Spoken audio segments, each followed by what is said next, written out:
On est organisé comme une entreprise, on a une assemblée générale, on a un conseil d'administration, on a un comité de direction dans lequel il y a les RH, les finances, les opérations, enfin, des choses assez connues pour le monde de l'industrie, le monde du service, des cadres et bien sûr du personnel. Donc c'est pas parce que c'est grand, c'est gros, c'est peut-être lourd qu'on n'est pas attentif à ce qui se passe avec le monde de l'entreprise. Et j'ai ramené ici 3 exemples sur lesquels on a travaillé. Ici, on a été fêté l'année passée par Agoria parce qu'on avait mis, avec l'aide d'une entreprise, au point un logiciel particulier de gestion des chambres et de gestion de l'entretien des chambres.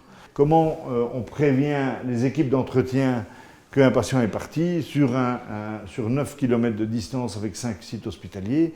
On a équipé toutes nos équipes de petits tableurs, etc.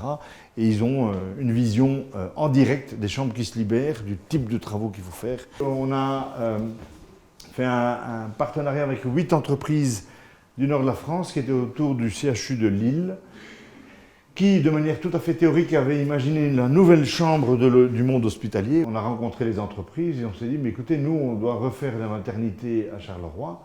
On est d'accord de vous acheter 6 chambres pour les tester en vrai. Et ça a été vraiment un beau travail qui a duré plusieurs mois parce que de passer de la maquette à la réalité, ça a été vraiment un travail collaboratif entre les deux, entre les infirmières, les patients, à qui on demandait d'évaluer les outils, la manière de faire. Tout dernier projet ici, qu'on a dû travailler avec le monde pharmaceutique, jusqu'à pas longtemps, on n'aurait jamais imaginé faire une chimiothérapie en dehors de l'hôpital. Voilà, on a ce véhicule à 15 jours, il est tout neuf, tout prêt. Et dans son coffre, il y a un morceau d'hôpital. La chimiothérapie, c'est très particulier, ça doit être délivré de manière, à des températures spécifiques, avec des compétences spécifiques et tout.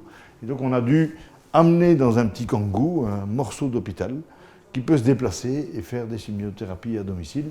Nous faisons de la thérapie cellulaire pour maladies osseuses. Alors, la thérapie cellulaire, on peut définir ça simplement comme c'est l'utilisation de cellules vivantes comme médicament.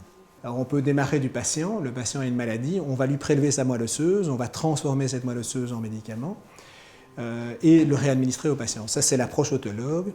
Il y a une approche qu'on appelle allogénique. Dans ce cas-là, on va utiliser des donneurs sains, des donneurs universaux. On va transformer leur moelle pour faire des médicaments qu'on va stocker et puis administrer à des patients qui sont en besoin de traitement. Le premier challenge auquel fait face la biotechnologie, c'est ce temps extrêmement long, ces cycles de développement qui sont extrêmement longs, on parle de 10 à 15 ans. L'autre gros problème, et c'est ce défi, c'est le taux d'échec. Le taux d'échec est très élevé. À l'entrée en clinique, un médicament a une chance sur 10 d'arriver sur le marché. Quand vous passez en phase 2, c'est une chance sur 3, en phase 3, une chance sur 2.